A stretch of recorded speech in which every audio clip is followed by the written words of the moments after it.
Yo, what's up, guys? Welcome to the Fomo Factory. Today I would like to show you how you can actually find altcoins with good utility and good tokenomics, so you can invest in a project that is already at the bottom, so you can really ride a good wave with your amount of money in the next crypto bull run. So if you like that kind of content, subscribe to the channel, turn on the bell notification, and smack the like button. My timing is not whatever.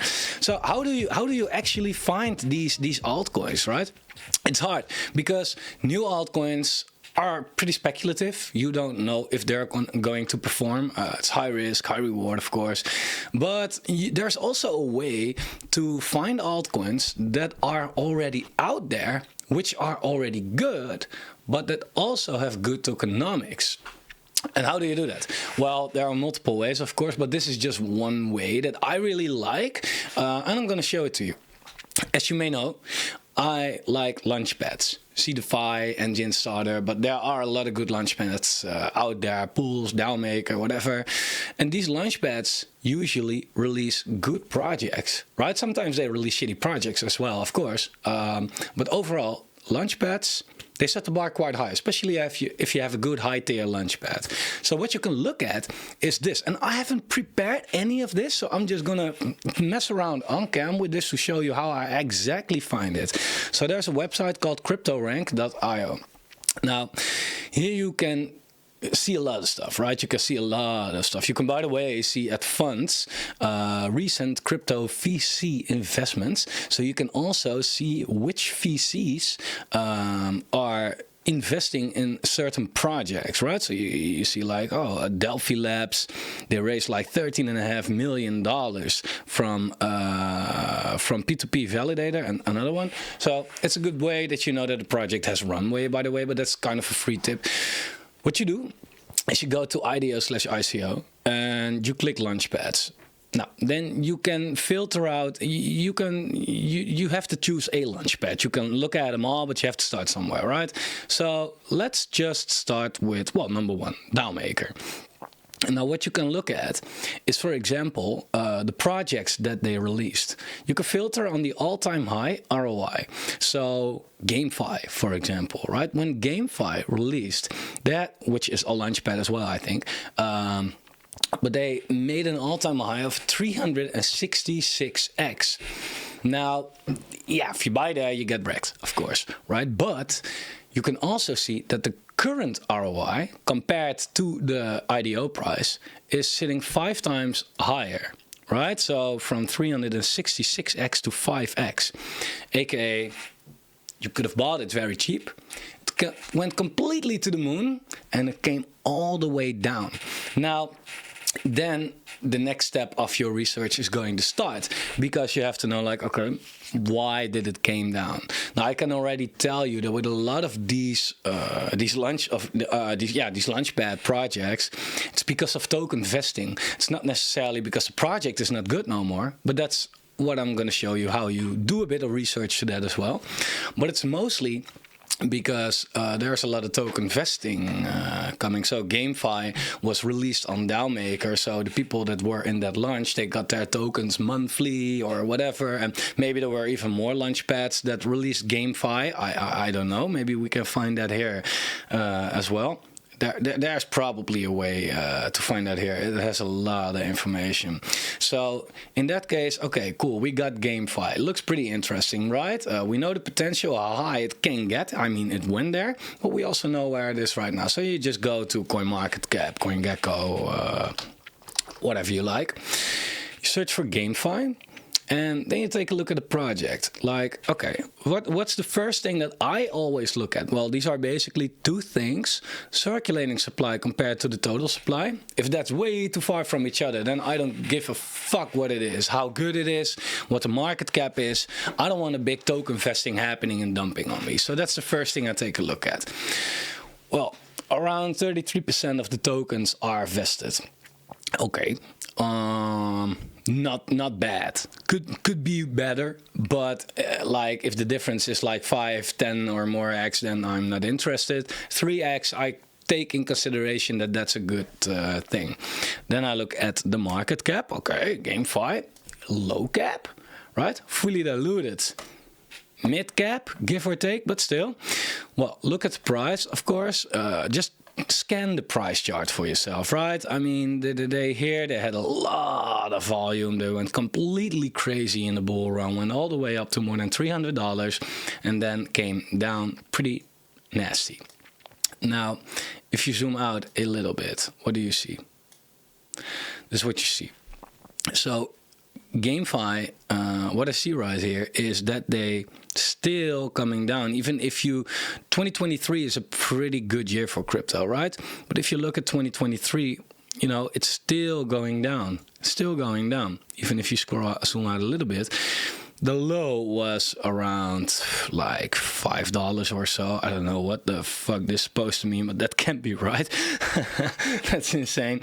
But around $5, right? And the price chart is now sitting at 5.45. So it's sitting near its all-time lows. That's a good thing, of course. Then you also want to take a look at the market cap. Now, that's a problem with CoinGecko usually, because they do not track They don't track everything. So you want to switch to CoinMarketCap and you want to take a look if it's here. But I just like the overview of CoinGecko better. Go to market cap. Okay, here we can see it. So how far is it actually from its all-time high? Well, the all-time high market cap was 300 million. Now it's sitting at 30 million, right? So it's 10x from its all-time high. It's weird because if you look at the price, 350 million was the all-time high, not 50. And now it's sitting at 5. Right, so that's way more than a 10x. Why doesn't that line up? Well, like I said, that's because more tokens were hitting the market, of course.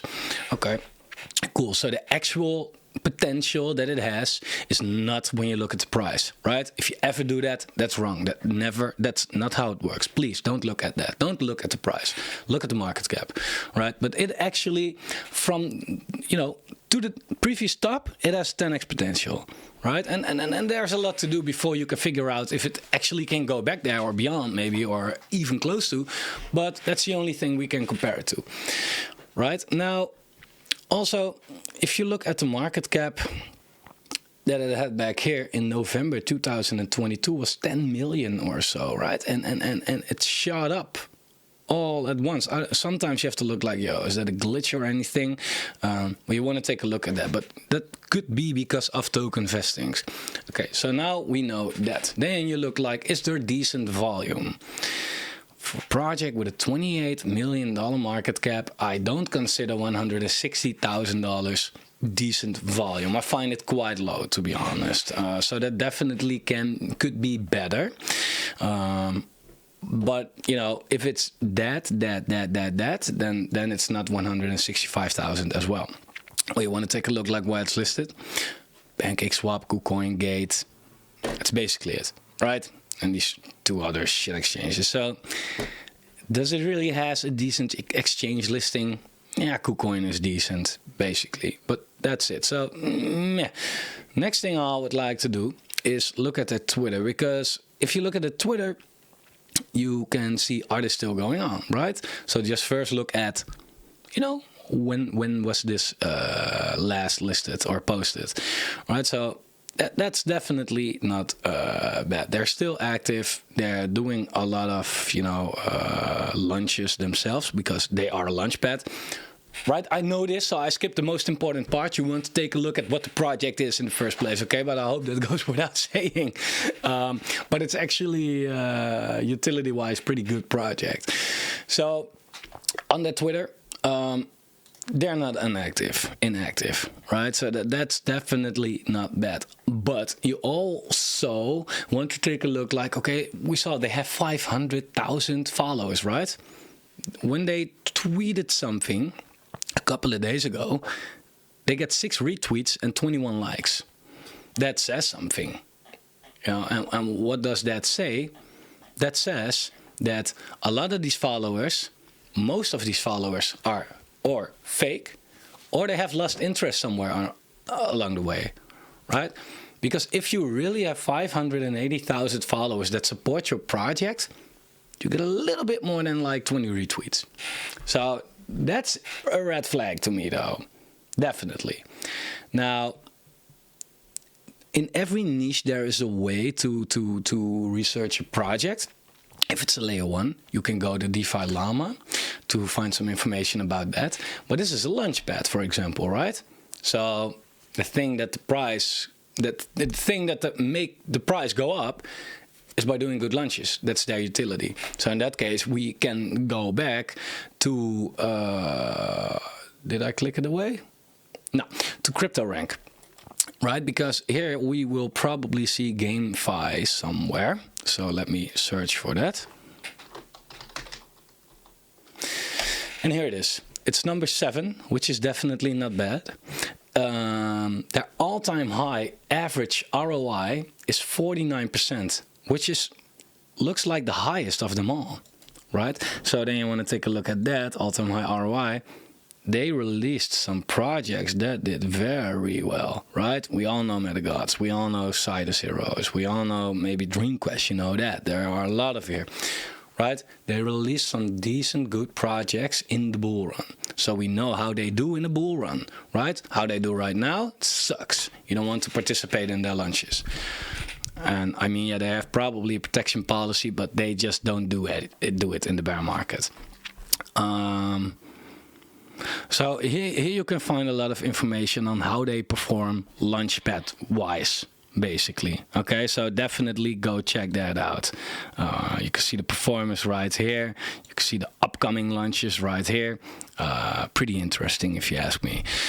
Now, this is a way to do some basic research already, right? If you want to go deeper, because you really don't know the project, and you want to know about it, go check out their team, for example. See what their experience is, where they came from, you know, all of that. It all belongs there. But in this case, it's interesting because if you would have bought GameFi in the bull run last time, you would have got completely wrecked because of the token vesting combined with the bear market. So you got destroyed, right? And now, you know, the bear market is not really that, you know, down anymore, and the big token vesting is out of the way. Now then, what you want to do is also, in that case, go to the website. I'm distracted. I have a walkie-talkie, and somehow some kids are playing with it that I don't know, whatever. I hear all weird shit right now.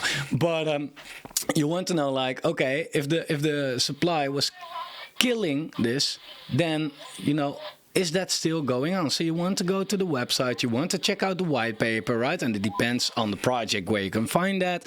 But the white paper is usually easily to be found. Presskit probably in this case, and you'll find their white paper tokenomics somewhere right there, right?